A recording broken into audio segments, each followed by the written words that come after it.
ٹنڈو یار میں جے یو آئی کے سربراہ مولانا فضل الرحمان کی اپیل پر حماس کے رہنما اسماعیل ہانیہ کے قتل کے خلاف نیشنل پریس کلب سے لیاقت گیٹ تک احتجاجی ریلی نکالی گئی۔ ہمارے نمائندے طارق حمید عباسی کی رپورٹ۔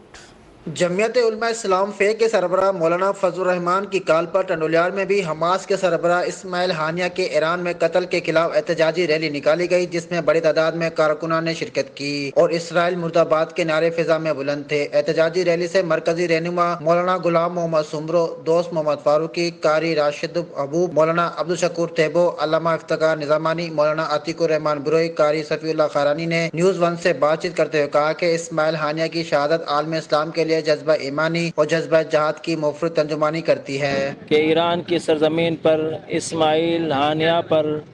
جو حملہ ہوا، جس کے نتیجے میں اس کی شہادت ہوئی، ہم پورے پاکستان کے ضلعی ہیڈ کوارٹرز میں یہ احتجاجی مظاہرہ کر کے اسرائیل کو بتا دینا چاہتے ہیں کہ اسماعیل ہانیہ کی شہادت سے فلسطین کی جنگ ختم نہیں ہوگی، اور انشاءاللہ العزیز اسماعیل ہانیہ کے خون کے ایک ایک قطرے سے ہزاروں اور لاکھوں اسماعیل ہانیہ پیدا ہوں گے جو اسرائیل کو اور امریکہ کو تباہ و برباد کر دیں گے۔ آج ہم اس احتجاج کے ذریعے یہودی صہیونی اور ان کے حواریوں کو یہ پیغام دینا چاہتے ہیں، کیا آپ یہ سمجھتے ہیں کہ اسماعیل ہانیہ کی شہادت سے مسلمان دب جائیں گے، فلسطین کی آزادی کی جو جنگ ہے وہ دب جائے گی؟ نہیں، بلکہ انشاءاللہ اسماعیل ہانیہ کے خون سے فلسطین کی آزادی کی جنگ ہم جیت کے رہیں گے انشاءاللہ۔ حماس رہنما کی شہادت پر یہ احتجاجی جو ہے پروگرام ریکارڈ کرا رہے ہیں۔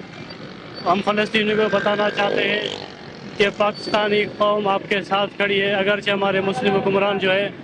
بے غیرت بن چکے ہیں، لیکن یہ قوم آپ کے ساتھ ہے انشاءاللہ، اور آخر دم تک آپ کے ساتھ رہے گا انشاءاللہ۔ رہنماؤں نے مزید کہا کہ اسماعیل ہانیہ نے اپنی عارضی زندگی میں جذبہ جہاد کی برکات سے ناپاک ریاست اسرائیل اور امریکہ سپر پاور کو ذبح حالی کے ناک کو چنے چبوا دیے تھے، اسی لیے ان کو جہاد فی سبیل اللہ کی راہداریوں میں اس وقت شہید کیا گیا جب وہ اسرائیل کے خلاف اسے صفحہ ہستی سے مٹانے کا پلان بنا چکے تھے۔ انہوں نے کہا کہ اسماعیل ہانیہ کے طفل مکتب اور سارے فیملی ممبرز کو وطن سے محبت اور عقیدت تھی، اسی لیے وہ بھی اپنی جان آفرین کو سپرد کر چکے ہیں۔ خبریں اور بھی شامل کریں گے، لیکن ایک بریک کے بعد